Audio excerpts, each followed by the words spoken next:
और एक बहुत महत्वपूर्ण कानून, जो लोग कहते हैं, मैं कश्मीर के जो सांसद बैठे हैं उनको विशेष रूप से कहना चाहता हूं, क्या हुआ जो कहते हैं इनको बताना चाहता हूं। मान्यवर, जब आतंकवाद चालू हुआ, निशाना बनाकर सबको भगाना शुरू हुआ, घड़ियाली आंसू बहाने वाले तो मैंने बहुत देखे, शब्दों से अच्छे तरीके से सांत्वना देने वाले मैंने बहुत नेता देखे हैं, मगर नरेंद्र मोदी एकमात्र व्यक्ति ऐसा है जिन्होंने इनके आंसू साच अर्थ में पोंछने का काम किया। मान्यवर, उनकी पीड़ा का हम कल्पना नहीं कर सकते, जो करोड़ों रुपए का प्रॉपर्टी वहां छोड़कर जान बचाने के लिए कहीं बेंगलुरु, कहीं अहमदाबाद, कहीं दिल्ली, कहीं जम्मू में जाकर कैंप में रहे हैं, अपने स्तर से बहुत नीचे जीवन जी रहे हैं। इनकी पीड़ा की कल्पना हम नहीं कर सकते बाकी के देश के हिस्से में रहकर, मगर जब वहां से भागे वो, करोड़ों रुपए की संपत्ति किसी ने कब्जा ली। कब्जा लेने के बाद कहा कि अब तुझे कुछ नहीं मिलेगा, मैं जो देता हूं वो ले लो। औने पौने दाम में करोड़ों रुपए की संपत्ति एक प्रकार से छीन ली गई और प्रशासन चुपचाप बैठा, कोई कदम नहीं उठाए। और मान्यवर, हमने इसका रास्ता ढूंढा, नया कानून बनाया और वो रिट्रोस्पेक्टिव इफेक्ट से उनको वापस देने का काम भारतीय जनता पार्टी की नरेंद्र मोदी सरकार। ये पूछते हैं क्या हुआ था वो भी बताया और अब क्या हुआ वो भी बताया। और बहुत बोले हो, धैर्य रखना सुनने का, आज जरा धैर्य रखकर सुनना। और मेरा निवेदन है, जितने बैठे कम ही बैठे हैं, चले न जाए। मान्यवर, अधिवास प्रमाण पत्र, लगभग 1.6 लाख लोगों को अधिवास प्रमाण पत्र देने का काम ये भारतीय जनता पार्टी की सरकार ने। नरेंद्र मोदी जी के प्रधानमंत्री बनने के बाद प्रति व्यक्ति 3250 रुपया और अधिकतम सीमा परिवार में 13,000 रुपया कैश डॉल दिया जाता है इन लोगों को। प्रति व्यक्ति 9 किलो चावल, 2 किलो आटा और 1 किलो मासिक चीनी देने का काम हमारी सरकार करती है माननीय। और पाक ऑक्युपाई कश्मीर से जो लोग आए थे उनको एक मुश्त 5.5 लाख रुपया एक साथ देने का काम ये नरेंद्र मोदी। जो लोग कहते थे कि क्या हुआ, आप तो मूल से ही कटे हो साहब, मूल के साथ संपर्क ही नहीं, कैसे मालूम पड़ेगा बदलाव क्या हुआ। इंग्लैंड में वैकेशन कर जम्मू कश्मीर के बदलाव का अनुभव नहीं कर सकते हो मान्यवर। हमने दादा बैठो, आपको नहीं कह रहा हूं दादा, बैठ जाइए। आप कहां कश्मीरी हो?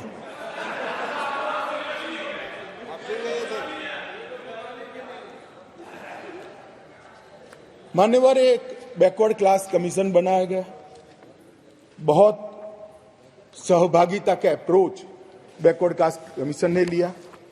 हितधारकों के साथ कई दौर का बैठक के किया, 198 प्रतिनिधि मंडल और 16,000 लोगों को की सुनवाई हुई। 750 दिन ये प्रक्रिया चली। सभी 20 डिस्ट्रिक्ट में जाकर ये सुनवाई की गई और लगभग 26,000 से ज्यादा पोस्ट में मिली हुई लिखित अर्जियों को भी संज्ञान में ले लिया गया। और जम्मू कश्मीर आरक्षण अधिनियम, इसके अंदर सुधार करने का अभी जो आया है उसमें से एक मूल तत्व, बाकी के 2 बिल तो ST department, schedule tribe department और पिछड़ा वर्ग डिपार्टमेंट लेकर आएंगे, मगर अभी एक तत्वतः फेरफार किया है, बदलाव किया है। जो मसूदी साहब कहते थे कि पहले भी था, हाँ था, पहले था, परंतु कमजोर वर्गों के लिए था। इसकी जगह संवैधानिक नाम अन्य पिछड़ा वर्ग देकर उनका सम्मान करने का काम नरेंद्र मोदी जी। यहां कांग्रेस के ढेर सारे मित्र बैकवर्ड क्लास करते हैं। कुछ नेता होते हैं जिनको हाथ में कुछ लिखकर पकड़ा लो तो 6 महीने नया कागज ना आए तब वही बोलते रहे बैकवर्ड क्लासेस। भाई पहले आपका इतिहास तो देखो। मान्यवर, मैं ऐतिहासिक सत्य के साथ इस सदन के अंदर स्टेटमेंट करने में झिझक नहीं रहा हूं कि बैकवर्ड क्लास का सबसे बड़ा विरोध और बैकवर्ड क्लास को रोकने का काम कोई एक पार्टी ने किया है तो कांग्रेस पार्टी ने किया है। मान्यवर, आज मैं पूछना चाहता हूं सदन की, पवित्र सदन के अंदर खड़े रहकर, पिछड़ा वर्ग आयोग को 70 साल से संवैधानिक मान्यता नहीं दी जाती थी। क्यों नहीं दी जाती थी? क्यों उनको यह सम्मान नहीं मिलता था, जबकि संविधान का मैंडेट था, मगर नहीं दिया गया। नरेंद्र मोदी जी ने इसको संवैधानिक मान्यता देने का। मैं आज पूछना चाहता हूं इस सदन के अंदर, जो आम सभाओं में बैकवर्ड क्लास कर घूमते हैं, मैं फिर से कहता हूं, उनको मालूम नहीं है इनकी पार्टी ने क्या किया है। किसने काका साहेब कालेकर कमीशन का रिपोर्ट रोक कर रखा, वो जवाब होना चाहिए। देश की जनता को मालूम पड़ना चाहिए। मंडल कमीशन के रिपोर्ट तक जब तक वो सत्ता के बाहर नहीं गए तब तक लागू नहीं हुआ, और बाद में लागू हुआ भी तो विपक्ष के नेता ए नाते स्वर्गीय राजीव गांधी ने इसका विरोध किया। मान्यवर, विरोध। और आज वो बैकवर्ड क्लास की बात कर रहे हैं। मान्यवर, वो लोग बैकवर्ड क्लास की बात कर रहे हैं। कभी भी सेंट्रल एडमिशन स्कीम के अंदर बैकवर्ड क्लास को रिजर्वेशन देने का काम कांग्रेस पार्टी ने कभी भी नहीं किया। केवल और केवल नरेंद्र मोदी जी के नेतृत्व में भारतीय जनता पार्टी ने किया। सैनिक स्कूलों में भी दिया जाता है, नीट के अंदर भी दिया जाता है, और सेंट्रल स्कूल्स के अंदर भी पिछड़ा वर्ग के बच्चों को सम्मान के साथ पढ़ने की व्यवस्था ये भारतीय जनता पार्टी की सरकार ने। मान्यवर, अब आप इनको बिठा दीजिए।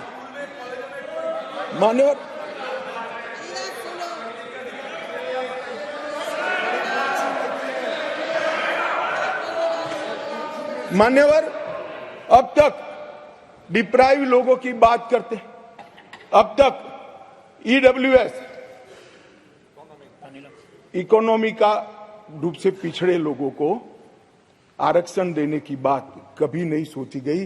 पहली बार नरेंद्र मोदी जी ने अनारक्षित जातियों के गरीब बच्चों को 10% रिजर्वेशन देने का काम।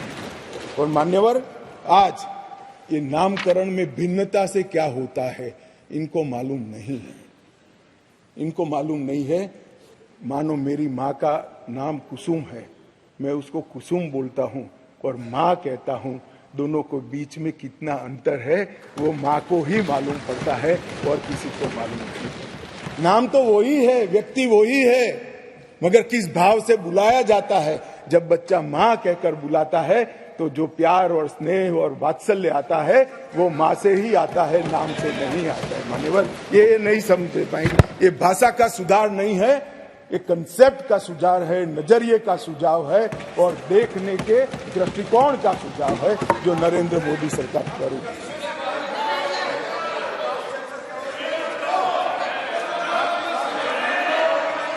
प्लीज। अरे यार अधीर रंजन, मैं एक बात कहता था कि एक नेता लिखा हुआ पढ़ते ही रहते पढ़ते, तुम भी वो स्क्रिप्ट पढ़ने लगे यार। ऐसा मत करो यार अधीर रंजन जी, ऐसा मत करिए। आप माननीय विपक्ष के नेता है, आप भी तो कुछ पढ़ रहे हो।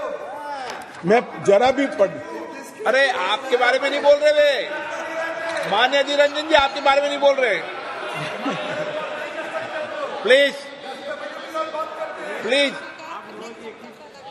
मान्यवर, मैं इनको बताना चाहता हूं, आजकल करते करते मेरे 32 साल किसी न किसी सदन में हो गए। मैंने आज तक कभी लिखा हुआ भाषण पढ़ा नहीं। मैं मन की गहराइयों से बोलता हूं। मेरे हाथ में जो कागज होता है आंकड़ों और तथ्यों को रिपेयर करने के लिए होता है, क्योंकि मैं जिम्मेदारी के साथ यहां पर हूं। मान्यवर, प्लीज माननीय सदस्य, प्लीज।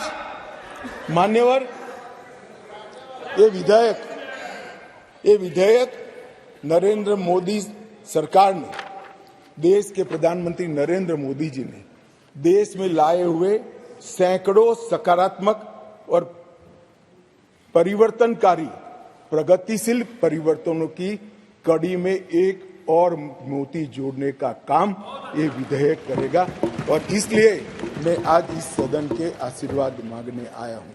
मान्यवर, कुछ सदस्यों ने बात के अंदर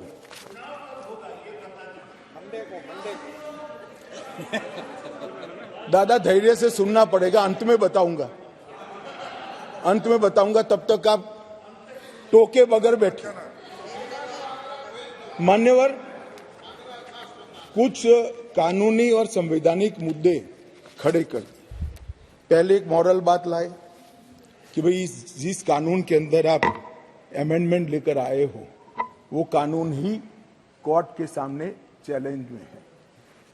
मसूदी साहब तो हाई कोर्ट के जज रहे, विद्वान न्यायाधीश रहे हैं, अधिवक्ता अच्छे ही होंगे तभी तो जज बने होंगे। मैं उनको कहना चाहता हूं धारा 370 भी काफी साल तक चैलेंज में रही, क्यों नहीं रोका उसको? जब चैलेंज में थी तो धारा 370 को क्यों नहीं रोका गया? और आज आपको कानून की मर्यादाएं याद आ रही है। फिर भी मैं स्पष्टता करना चाहता हूं, आपकी ही पिटीशन है, आप पिटीशनर हो। इस पर स्टे मांगा गया था, स्टे पर बहस हुई, न्यायाधीशों ने सुनवाई कर स्टे देने से इनकार किया। स्टे देने से इनकार किया। मैं बहुत रिस्पॉन्सिबिलिटी के साथ यहां बोल रहा हूं, कोई स्टे नहीं है। कहा कि हम समाप्त करेंगे, एडमिट किया, जो एडमिट खुद ही होता है कि नहीं, एडमिट होने से कुछ नहीं होता, स्टे करना पड़ता है, ऑर्डर में स्टे करना पड़ता है। मान्यवर, जब तक आप तो जज रहे साहब, ऊपर वाले से तो डरिए, फारूक साहब से इतना मत डरिए। मान्यवर, पिटीशन एडमिट होने से को डराता नहीं, फिर भी डरते हैं, बोलिए। मेरा काम डराना नहीं है, आप लोगों का काम है डराना, हम डराते हैं। मान्यवर, कहा है उसका जवाब मैं आपके बाद दूंगा। नहीं दे सकते आप, नियमों के अनुसार नहीं दे सकते। मान्यवर, जब कोई भी पिटीशन सुप्रीम कोर्ट के सामने जाता है, अगर सुप्रीम कोर्ट उसको स्टे नहीं देता है तो तब तक यथास्थिति बनती है, और यथास्थिति ये है कि राष्ट्रपति महोदय ने इसको कानून को बनाने का काम पूर्ण कर दिया है। ये यथास्थिति है। इसके लिए मैं इसके अंदर अमेंडमेंट लेकर किसी भी समय पर आ सकता हूं। और ये जो है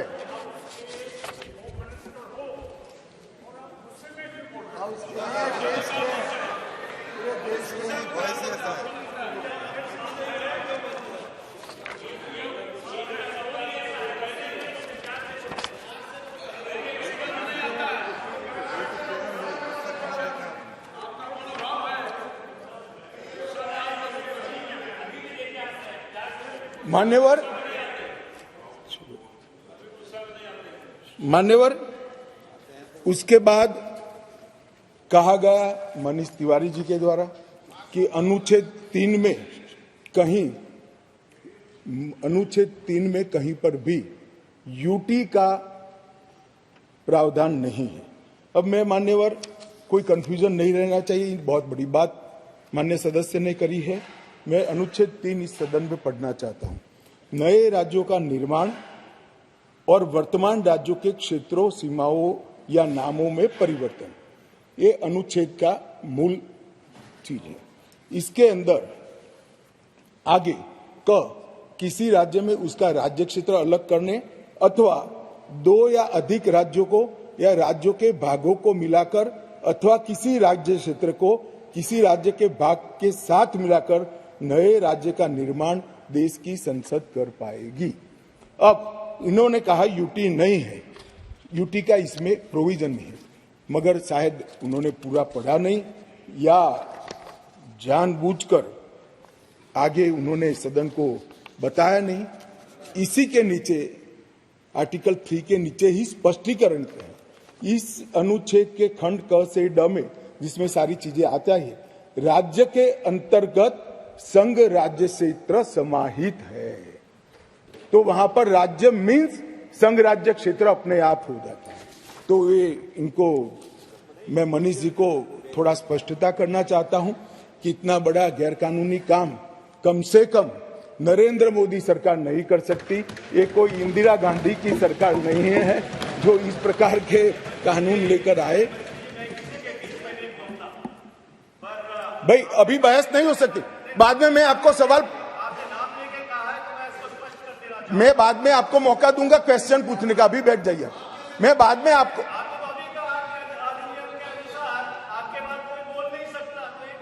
नहीं मगर प्रश्न देखिए मनीष जी, मैं प्रश्न ले सकता हूं। मैं महोदय को अभी कहता हूं, बाद में मनीष जी का प्रश्न। चलिए, ये भी नियमों के अंदर है। मान्यवर, बाद में उन्होंने कहा कि अनुच्छेद 3 के परंतु को निलंबित करके राष्ट्रपति शासन डाला क्योंकि ये प्री डिजाइन था। मान्यवर, मेरे पास लिस्ट है। आंध्र प्रदेश में राष्ट्रपति शासन 1973 में डाला, हम नहीं थे, कांग्रेस की सरकार थी, परंतु निलंबित किया गया था। अरुणाचल में डाला गया, परंतु निलंबित। 81 में आंध्र प्रदेश में उनकी सरकार, परंतु निलंबित किया था। 1990 में परंतु निलंबित किया था। बिहार 1969 कांग्रेस सरकार, परंतु निलंबित किया था। 72 परंतु निलंबित किया था। 1977 परंतु निलंबित किया था। 69 बिहार, फिर गोवा 1990 परंतु निलंबित था। 1990 परंतु मेरे पास लगभग 27 राज्यों के 70 से ज्यादा है, एक में भी वो परंतु निलंबित करे बगैर राष्ट्रपति शासन नहीं डाला गया है।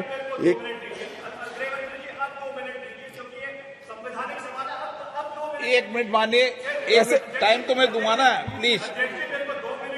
मान्यवर, मैंने कहा उनको मैं जवाब सवाल पूछने दूंगा, वो क्यों इतने विचलित हो रहे हैं?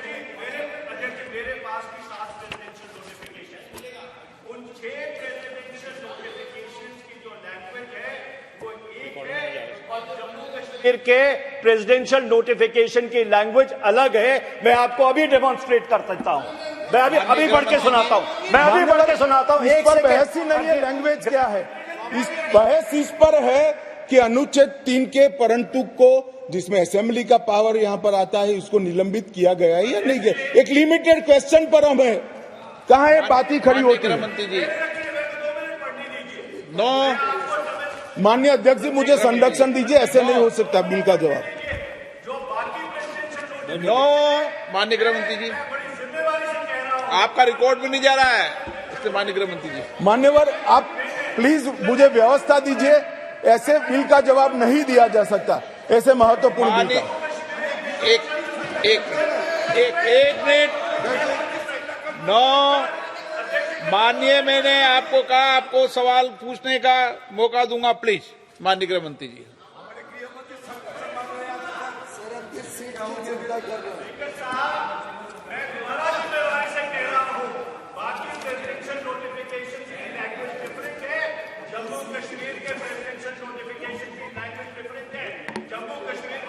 आप प्लीज नो। माननीय राम कृपाल जी प्लीज, माननीय मनीष तिवारी जी प्लीज। मान्यवर, ढेर सारे सदस्यों ने जम्मू कश्मीर में आतंकवाद की चिंता का जिक्र किया, वो चिंतित भी थे। अच्छी बात है, चिंता हो रही है, होनी भी चाहिए, सभी को होनी चाहिए।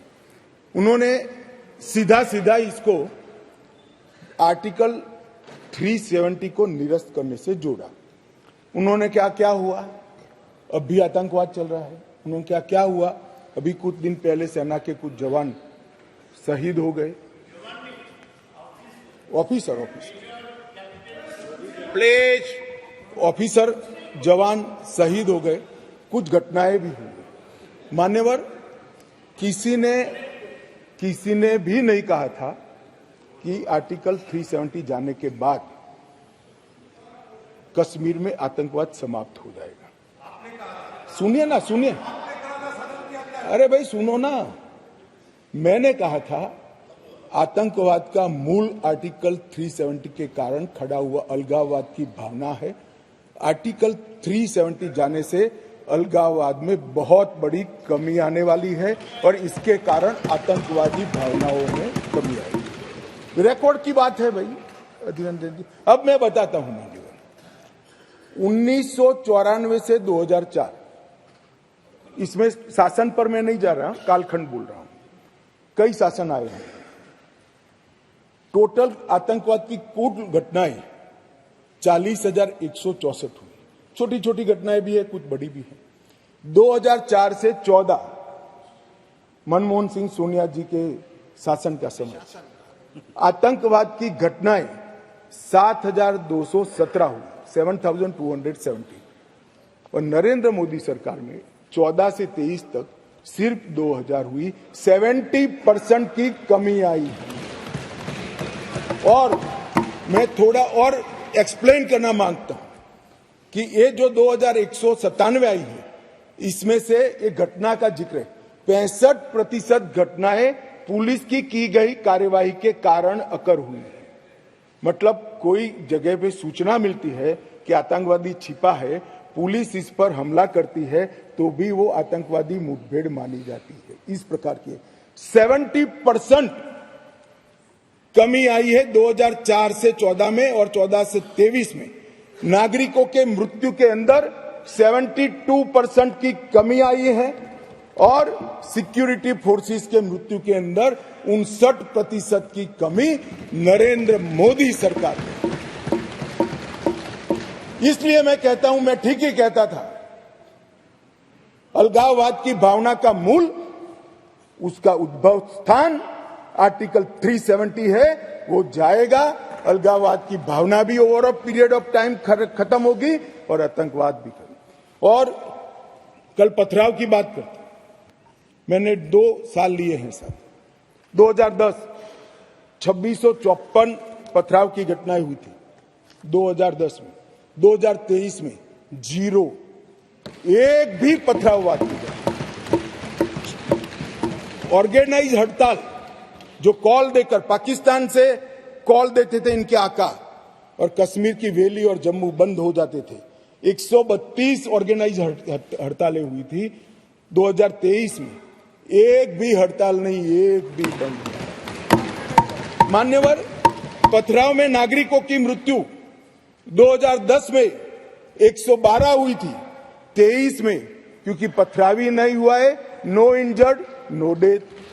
मान्यवर, सिक्योरिटी फोर्सेस पथराव के कारण 6,235 हुए थे इंजर्ड सिक्योरिटी फोर्सेस, और इस बार क्योंकि पथरावी नहीं हुआ है, 0 इंजर्ड है। क्या बदला हुआ है? इनको मैं कहता हूं क्या बदला हुआ है? अरे इसी सदन में रहकर सारी मर्यादाएं तोड़कर अगर धारा 370 खत्म हुई तो खून की नदियां बह जाएगी कहते थे। खून की नदियां छोड़ो, कंकड़ चलाने की हिम्मत नहीं है किसी की। इस तरह की व्यवस्था भारतीय जनता पार्टी की सरकार। और मान्यवर, सीज फायर के वायोलेशन की घटना 2010 में 1 साल में 70, 2023 में 2।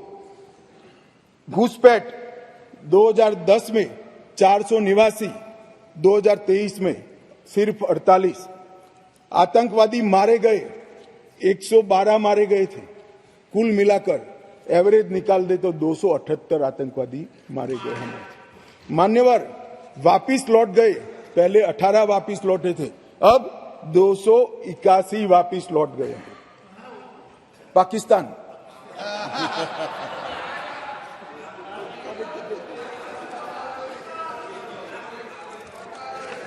मान्यवर, और वो ऐसे ही नहीं हुआ है। जम्मू कश्मीर की लोगों की सुरक्षा और इनके जीवन की क्वालिटी सुधारने के लिए नरेंद्र मोदी जी के नेतृत्व में भाजपा सरकार ने अथक परिश्रम किया है। मान्यवर, गृह मंत्रालय हर माह यहां पर सिक्योरिटी रिव्यू करता है और हर 3 माह में मैं वहां जाकर सिक्योरिटी रिव्यू करता हूं। मान्यवर, एक 0 टेरर प्लान बनाया गया है जिसको हमने इम्प्लीमेंटेशन में लाया है। 3 साल से वो प्लान एक्शन में है। मुझे पूरा भरोसा है मान्यवर कि 24 के बाद फिर से मोदी जी आने वाले हैं। 26 आते आते जीरो टेरर प्लान 100% इम्प्लीमेंट होगा। मान्यवर, इसके साथ साथ कंप्लीट एरिया डोमिनेशन का प्लान बनाया है, वो भी 2026 तक समाप्त हो जाएगा।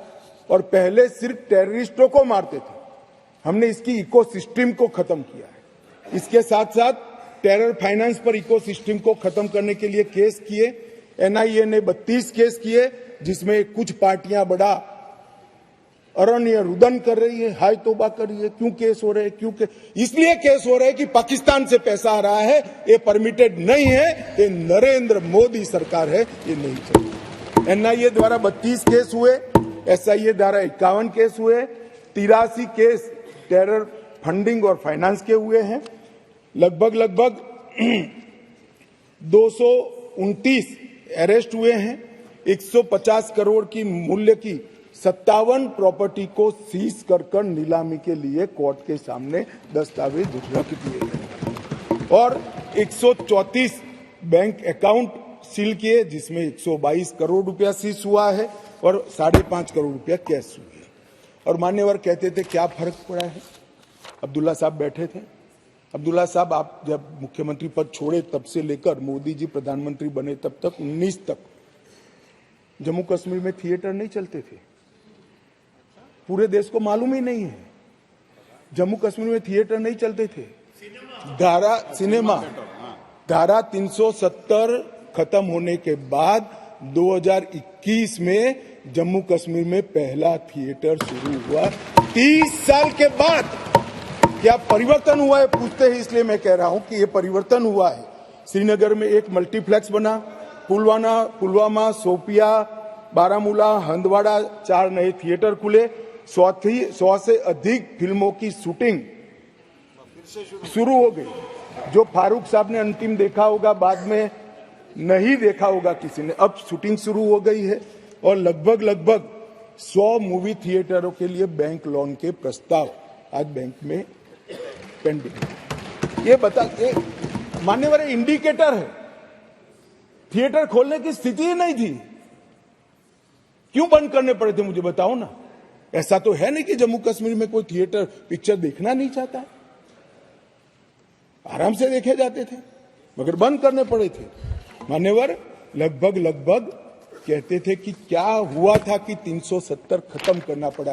45,000 लोगों की मृत्यु हुई है और मैं मानता हूं ये 45,000 लोगों की मृत्यु की जिम्मेदार ये धारा 370 थी, जो नरेंद्र मोदी ने उखाड़ कर फेंक दिया।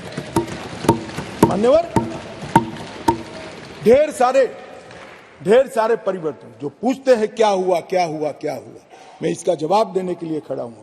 मान्यवर, जम्मू कश्मीर और लद्दाख को पहले एक अलग संविधान, अलग ध्वज और एक जमाने में अलग राजधानी, 2 राजधानियां हुआ करती थी।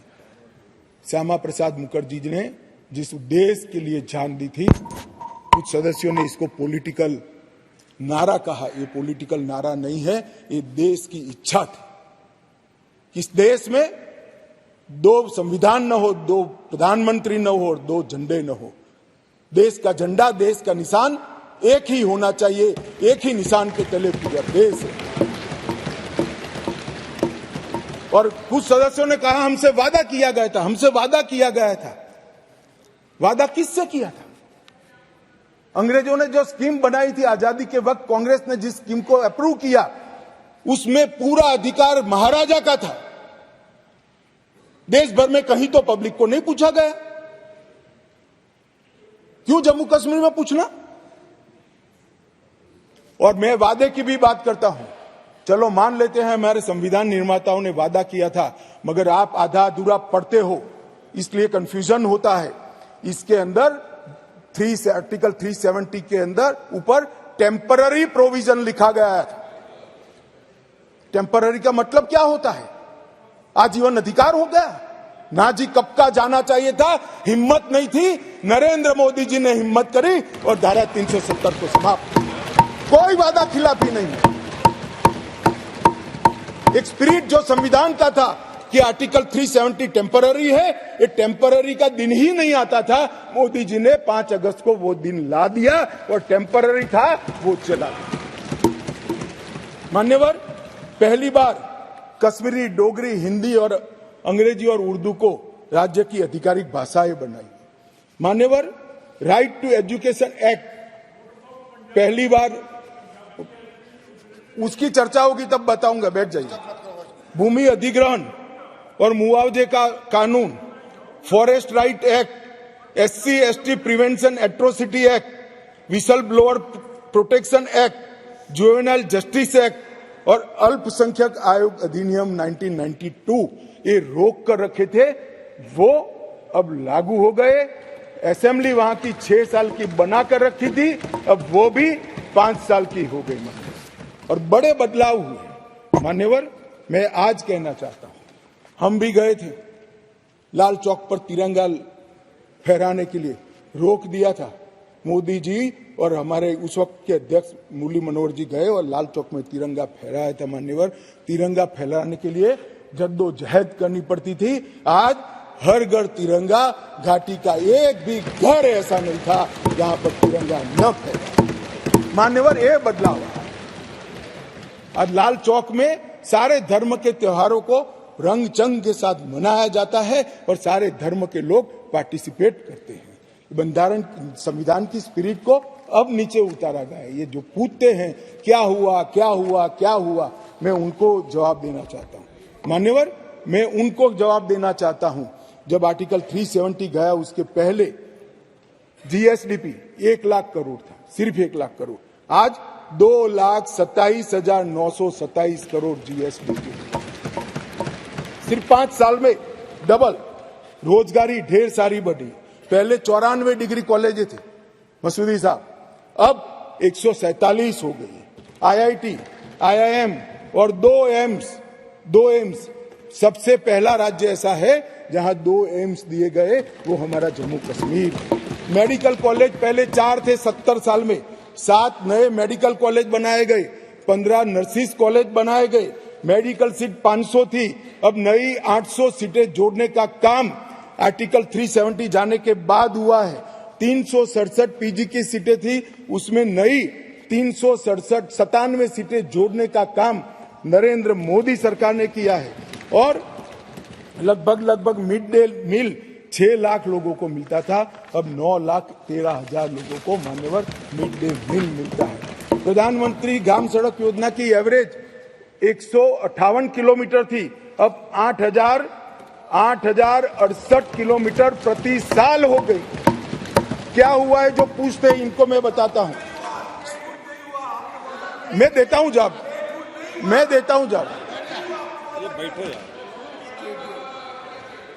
मान्यवर, स्मार्ट सिटी मिशन पहले था ही नहीं, अब 173 काम हुए हैं।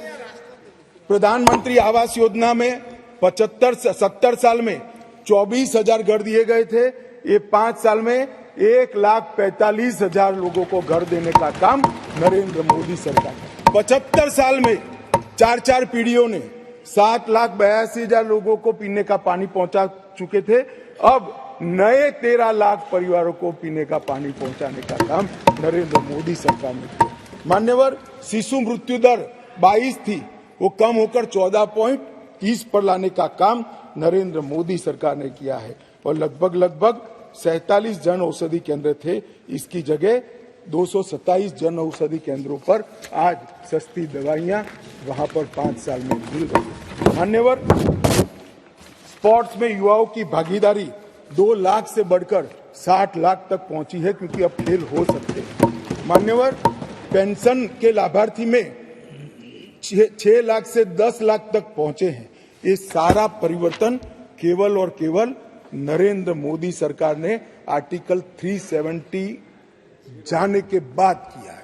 और जो राष्ट्रपति शासन को क्रिटिसाइज करते हैं, उनको मैं बताता हूं, हम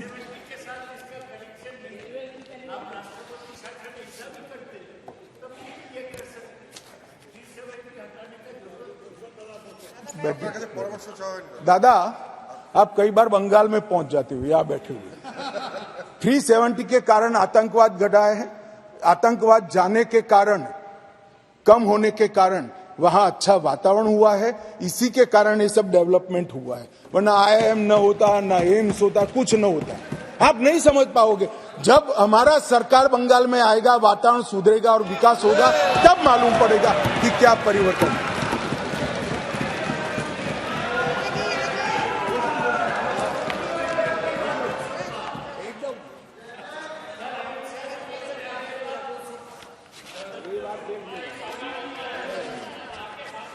मान्यवर प्रेमचंद्रन जी ने यहां से किसी सदस्य ने कहा, एक शब्द प्रयोग पर बहुत बड़ी आपत्ति की। मैं वो शब्द प्रयोग की अनुमोदन करने के लिए आज मेरी बात कहना चाहता हूं। मैं वो शब्द प्रयोग को सपोर्ट करना चाहता हूं। वो शब्द प्रयोग था नेहरूवियन ब्लंडर। नेहरू के समय में जो ब्लंडर हुआ था, इसके कारण कश्मीर को भुगतना पड़ा। मैं मान्यवर इस सदन में खड़ा रहकर आपके आसन के सामने जिम्मेदारी के साथ कहता हूं कि दो बड़ी गलतियां जो पंडित जवाहरलाल नेहरू के प्रधानमंत्री काल में हुई, उनके लिए गए निर्णयों से हुई।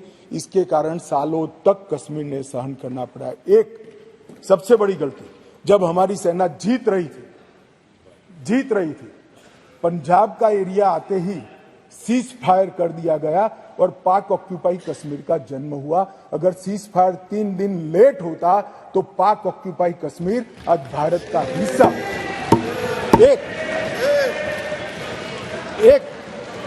ये चर्चा में करेंगे उस दिन, बैठ जाओ।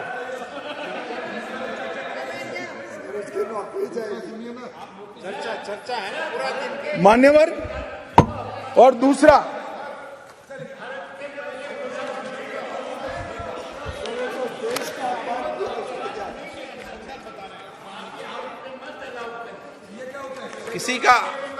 किसी का अपमान नहीं करे, संदर्भ बता रहे हो तो हिस्टोरिकल फैक्ट है। बैठो, बैठ जाइए।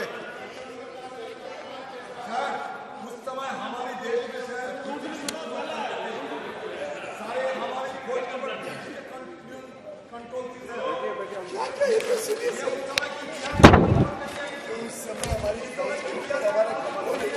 नहीं तो आपको कैसे मालूम हुआ इस वक्त का?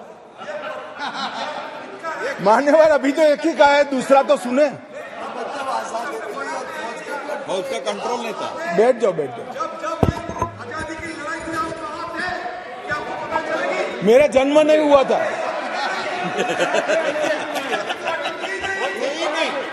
मान्यवर,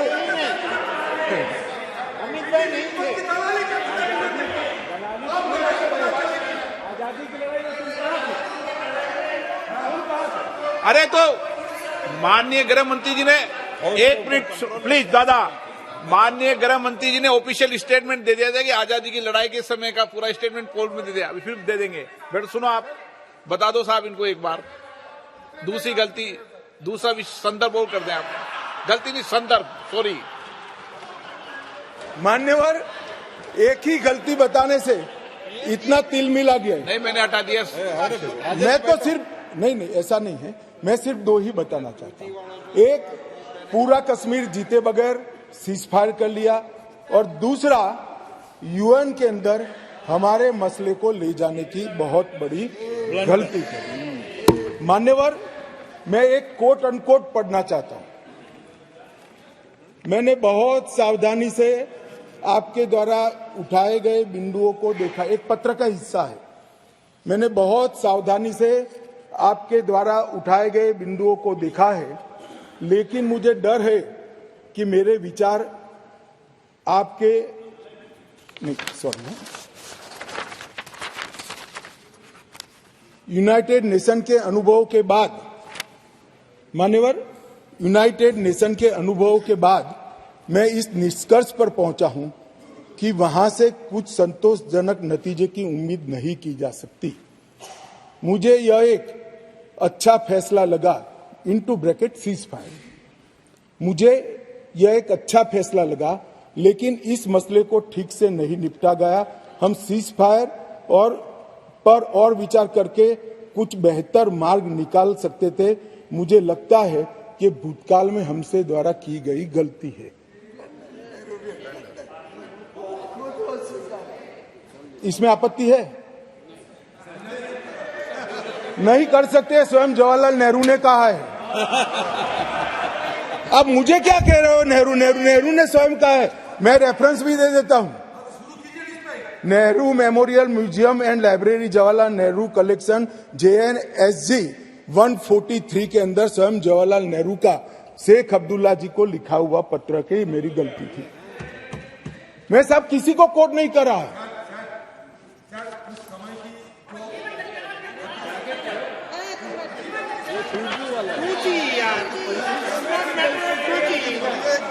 कम्युनिकेशन का मसला नहीं है।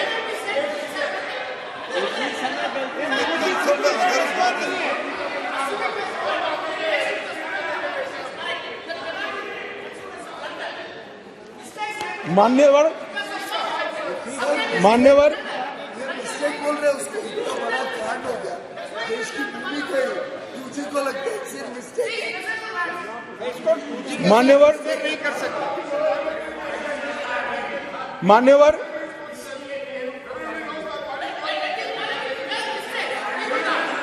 सर ये सोचिए, भूमि चली गई, मिस्टेक बोलता है, ब्लंडर। मान्यवर, अरे यार, ये नेहरू जी ने लिखा है, सूरज समझते नहीं हो? अनुवाद हो रहा है या नहीं हो रहा है अंदर? ये नेहरू जी ने कहा है, मैंने नहीं कहा है। माने मैं तो नेहरू जी का कोट पढ़ रहा हूं, क्यों गुस्से हो रहे हैं मुझ पर? गुस्सा होना है तो नेहरू जी पर होना चाहिए। ये उनका कोट है, मुझ पर गुस्से हो रहे हैं। मेरी तो समझ में ही नहीं आता है।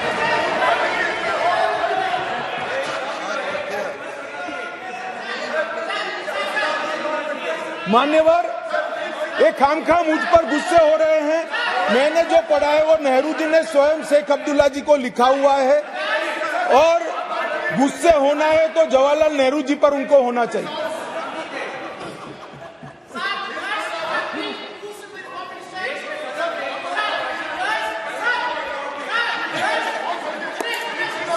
क्या हो रहा है इधर क्या हो रहा है? बैठिए प्लीज, बैठिए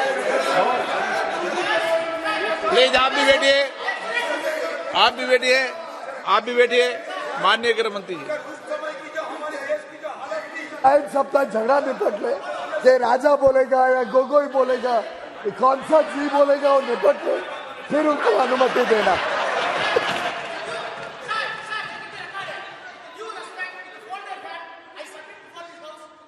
Home Minister, the words which are being used as against Nehru by the Home Minister are not at all matching to the stature of Home Minister. माननीय गृह मंत्री,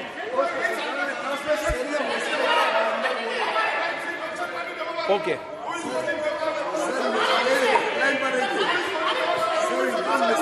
प्लीज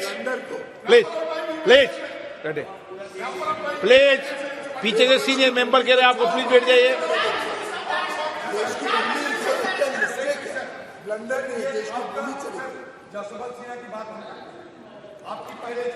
आपने बोल लिया था ना, जब रक्षा जी का विषय ऐसे नहीं होता है जवाब। आपने बोल लिया था, प्लीज। अरे आपने कोट किया है, बैठो अभी।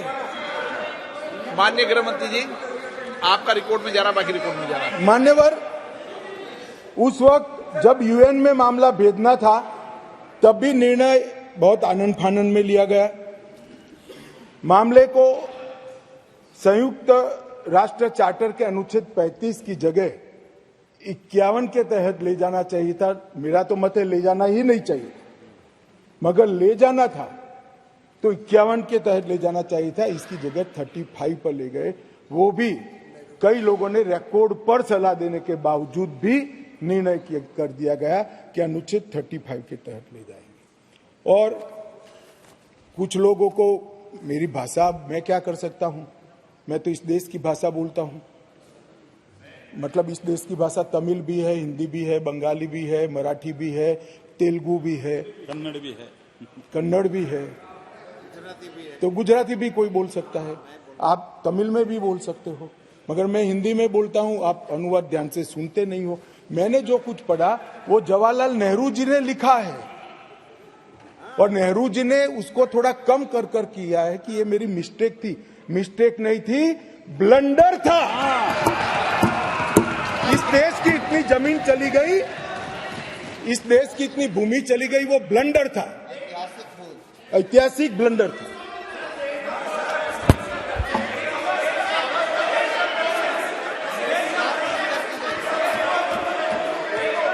मैं माननीय सदस्य को कहना चाहता हूं, माननीय सभ्यश्री को कहना चाहता हूं, खाली ब्लंडर से इतना नाराज है, हिमालयन बोलता तो इस्तीफा देकर जाते।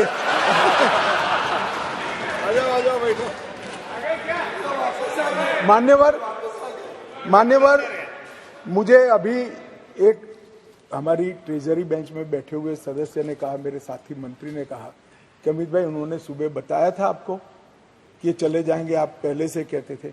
मुझे कोई बताया नहीं, मेरी ऐसी बातचीत ऑफ द रिकॉर्ड कभी होती है, परंतु मैं जानता हूं कि पिछड़ा वर्ग की जब जब बात आती है कांग्रेस कभी सहयोग नहीं करेगी, छोड़कर। इसलिए मुझे यहां तक विश्वास था कि पिछड़ा वर्ग को सम्मान देने की बात में कांग्रेस वोट दे ही नहीं सकती, देने की ना उनको परमिशन है, ना उनको मैंडेट है, ना उनको इच्छा है, इसलिए वो चलेगी।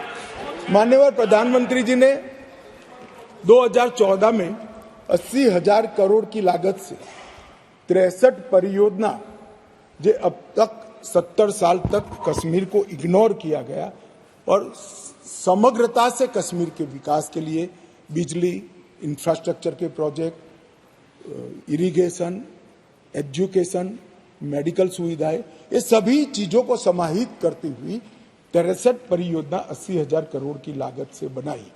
इसमें लगभग 9 परियोजनाएं 21,000 करोड़ की लद्दाख की थी, जो अब अलग यूटी में चली गई, परंतु जम्मू कश्मीर की बात करें तो 32 परियोजनाएं 58,477 करोड़ की लगभग पूरी हो गई है, और 58,000 करोड़ में से 45,800 करोड़ रुपए का व्यय समाप्त।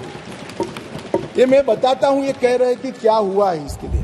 मैं कुछ योजनाओं का नाम भी जरूर पढ़ना चाहूंगा। 5,000 मेगावाट के लक्ष्य रखकर 4,287 करोड़ की 642 मेगावाट की कीरू हाइड्रो परियोजना, क्वार हाइड्रो परियोजना 540 मेगावाट 5,000 करोड़, रतले हाइड्रो परियोजना 5,200 करोड़ 850 मेगावाट, 8,112 करोड़ की 1,000 मेगावाट की सोपाक दल दूल हाइड्रो परियोजना, सावलकोट हाइड्रो परियोजना 1,856 मेगावाट की 2,300 करोड़ की, और शाहपुर कंडी बांध सिंचाई और बिजली परियोजना 2,793 करोड़ की। सिर्फ जल विद्युत के अंदर इतना सारा पैसा ये 10 साल के अंदर इन्वेस्ट हुआ है, और पहली बार सौर ऊर्जा 1,600 मेगावाट की प्राप्त करने के लिए भी प्रोजेक्ट वहां पर डाला गया है।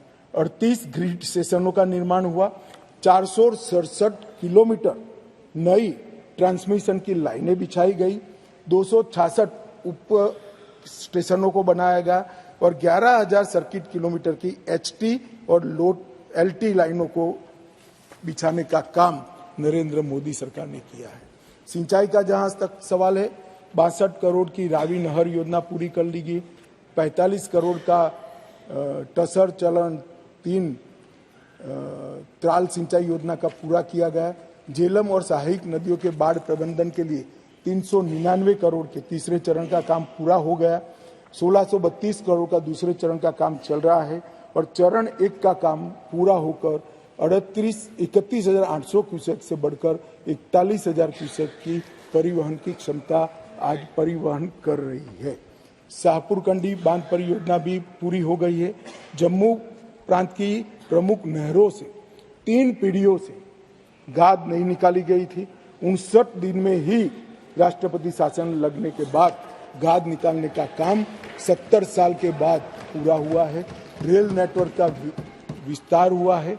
3,127 करोड़ रुपये की अनुमानित लागत से 8.45 करोड़ की लंबी विन ट्यूब काजीकुंड बनिहाल सुरंग का निर्माण हो गया है, और लगभग 8,000 किलोमीटर नए रोड ग्रामीण सड़क योजना के बना है।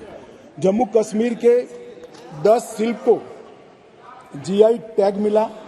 डोडा का गुच्छी मशरूम भी जीआई टैग मिला। आरएस पूरा के बासमती चावल को जैविक प्रमाण पत्र जारी किया गया और समग्र कृषि विकास के लिए 5013 करोड़ की योजना की गई।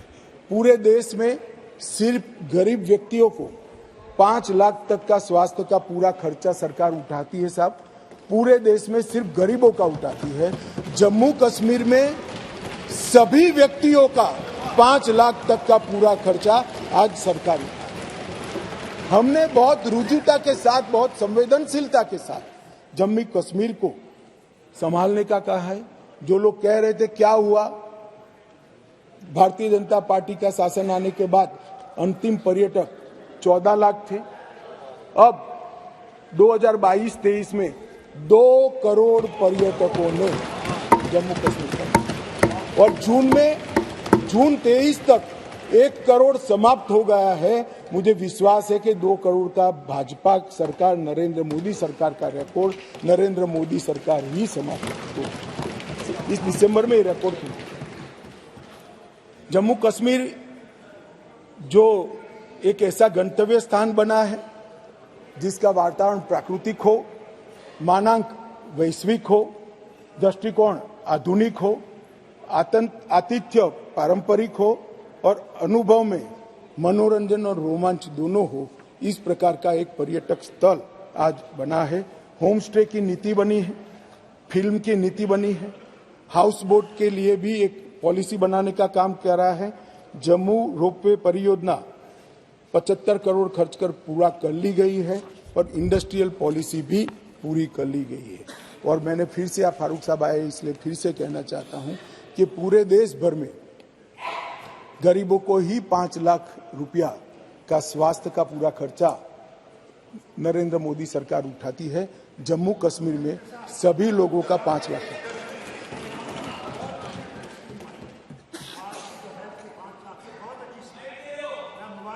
धन्यवाद। धन्यवाद साहब, धन्यवाद।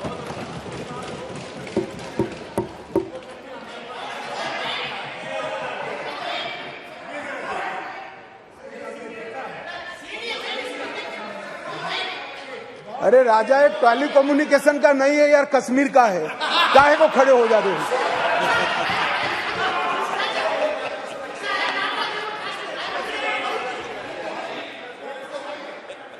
They are refusing to take it because they say हमें पैसा इसकी तरफ देख के मेहरबानी कर दी।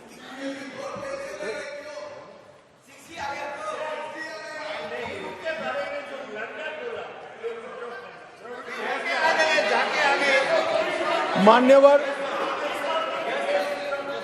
बैठिए दादा, आपके जाने के बाद एक माननीय सदस्य खड़े हुए, उन्होंने कहा इसके लिए ब्लंडर नहीं, हिमालयन ब्लंडर भी शब्द प्रयोग किया गया। मान्यवर, अंत में मैं जो बिल लेकर आया हूं,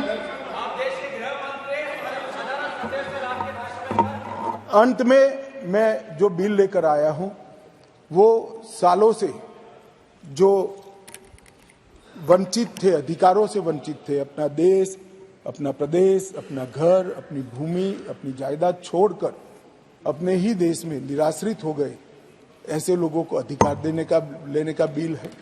जिनका देश ही छूट गया, ऐसे लोगों को अधिकार लेने का बिल है। और जो वर्षों से सम्मान से वंचित थे, ऐसे पिछड़ा वर्ग के लोगों को संवैधानिक शब्द अन्य पिछड़ा वर्ग से सम्मानित करने का ये बिल है। मैं अतः सदन से निवेदन करना चाहता हूं कि मेरी पार्टी का आप जरूर विरोध करिए, प्रधानमंत्री जी की नीतियों का भी करिए, मेरा व्यक्तिगत तौर पर भी करिए, मगर बिल का उद्देश्य बहुत पवित्र है। कम से कम पिछड़ा वर्ग के लोग और हमारे विस्थापित हैं, उनकी ओर देखते हुए आप समर्थन करिए और इसको सर्वानुमत से पास करिए।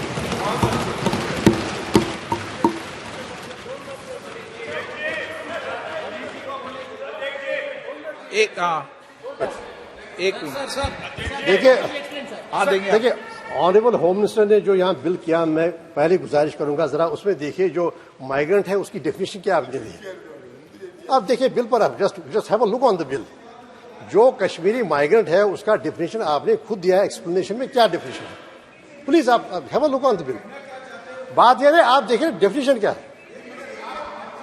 देखिए Okay. कोई भी देखिए डेफिनेशन आपने दी है, वो सब जिनको डिफाइन किया गया है protection and preservation of migrant property act 1996 में।